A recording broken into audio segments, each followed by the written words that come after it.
భారతదేశంలో అత్యధిక జనాభా ఉన్నటువంటి సమాజం ఏదైతే ఉందో అది బీసీ సమాజం.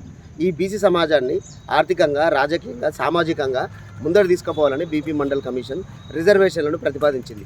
రిజర్వేషన్లు ఏవైతే ఉన్నాయో ఈ రిజర్వేషన్లతోటే బీసీ కులాలు కూడా ముందడుగు పోతాయి అనే దాంతో పెట్టిరు.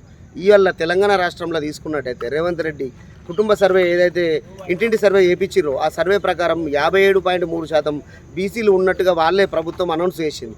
కానీ వాళ్ళు 42% ఇస్తుందని చెప్పారు. అంటే మేము 57% ఉంటే మాకు 57% రిజర్వేషన్ రావాలి, కానీ 42% ఇస్తుందని చెప్పి అవి కూడా ఇవ్వకుండా ఇవాళ కోర్టులో వీగిపోయే అటువంటి కేసులు వేసి బీసీలను మరోసారి రేవంత్ రెడ్డి ప్రభుత్వం మోసం చేసింది.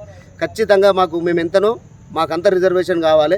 ఆ రిజర్వేషన్లు ఇస్తేనే నువ్వు ఇలా స్థానిక ఎలక్షన్లకు పోవాలి. ఆ స్థానిక ఎలక్షన్లకు రిజర్వేషన్లు ఇవ్వకుండా పోతే ఎక్కడ కాంగ్రెస్ కార్యకర్త నిలబడిన వాళ్ళని ఓడగొడతాం. ఖచ్చితంగా 18వ తారీఖు నాడు జరిగేటువంటి ఏవైతే బంధు పిలుపు ఉందో బీసీ బంధు పిలుపును విజయవంతం చేయడం కొరకు బీసీ సోదరులు, బంధువులు, బీసీ బంధువులందరూ, బీసీలో ఉన్నటువంటి లాయర్లు, మేధావులు, కళాకారులు అందరూ కూడా ఏకమై వచ్చి బీసీ బంధును విజయవంతం చేయాలని చెప్పేసి మీ అందరిని కూడా కోరుతున్నాను నేను.